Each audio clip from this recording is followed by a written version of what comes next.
नमस्कार, आप देख रहे हैं पल्स 24 न्यूज। मैं हूं आपके साथ सुहानी बहुगुना। आइए रुक करते हैं इस वक्त की बड़ी खबर की ओर। गुरुवार को कौशिकला आर्य समाज के 86वें वार्षिक उत्सव के चौथे दिन आर्य समाज के तत्वाधान में समापन दिवस पर 21 कुंडिया हवन यज्ञ का भव्य आयोजन किया गया।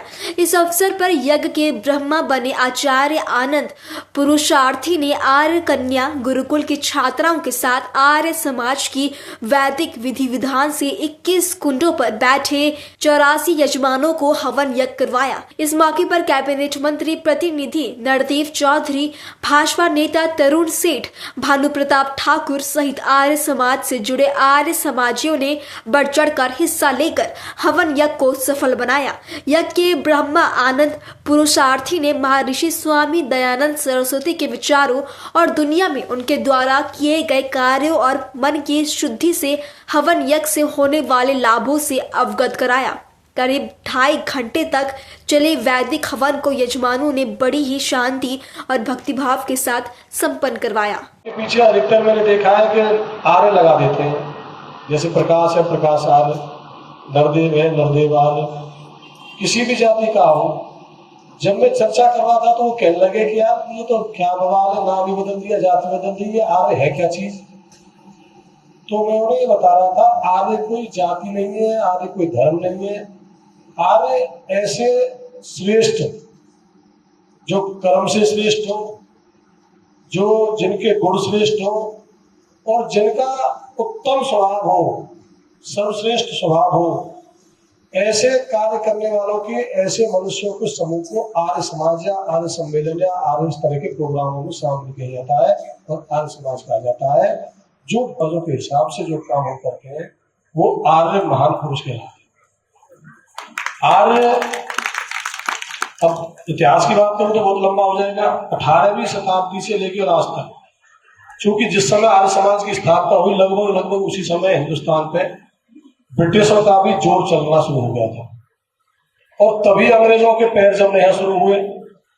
जैसे ही स्वामी जी ने इसकी स्थापना की और उन्हें पता चला, आपको मालूम है, आपको ये जानकर भी बड़ा ताज्जुब होगा, जितना संघर्ष हमारे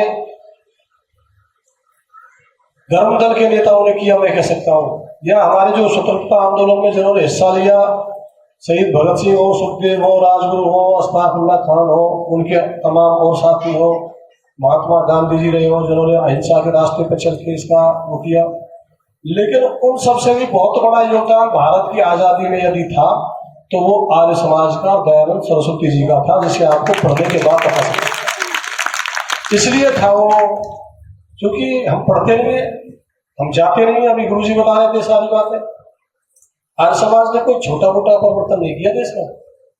आर्य समाज उस समय पैदा हुआ तब हम ये कल्पना भी नहीं कर सकते थे कि इस चीज को ऐसे बदल के ऐसे कर सकते हैं। जिस समय भारत में घनघोर जातिवाद, घनघोर बाल विवाह, हमारे छुआछात, हमारे देवी देवताओं की पूजा के तमाम अनेक तरह के, वो एक आदमी एक दिन में 100 मूर्तियों का पूजन, गाली गलौज का प्रचलन और जितनी भी कुप्रथाएं हो सकती थी देश में, उस समय हमारे देश में उन कुप्रथाओं का दौर अपने चरम पे था।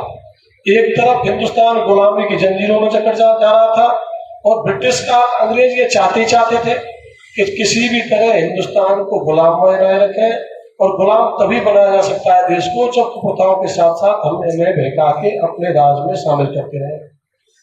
उस समय ये बीड़ा उठाया था दयानंद सरस्वती जी ने, और मैं एक महापुरुष के मुंह से सुना था एक बार प्रवचन में, कथा में, रविन्द्रनाथ टैगोर जी ने दयानंद सरस्वती जी की तारीफ करते हुए कहा था, वैसे तो आर्य समाज का, क्योंकि स्वामी जी बैठे हैं, जो जन्म हुआ वो सैद्धांतिक रूप से धार्मिक आधार पर हुआ, धार्मिक कुरीतियों को खत्म करने के लिए हुआ कि जो धार्मिक कुरीतियां हमारे हिंदुस्तान में उन्हें समाप्त किया जाए। लेकिन दयानंद सरस्वती जी ने आगे चल के राजनीतिक रूप से भी इसे बड़ी महत्वता दिखाते हुए देश के प्रत्येक चीज में हिस्सा लेते हुए अंग्रेजों को यहाँ से भगाने में बहुत बड़ी भूमिका अदा की। और वो इसलिए कि रविन्द्रनाथ टैगोर जी कह रहे थे कि ये मानना था दयानंद सरस्वती जी का कि आदमी का दूसरे आदमी का अच्छा शासन, हमारे ऊपर दूसरे किसी भी आदमी का अच्छा शासन उन्हें बुरे शासन से भी बहुत बुरा होता है। ये उन्होंने राष्ट्रों से समझाया दयानंद सरस्वती जी ने। इन बातों को कोई आज बता सकता है?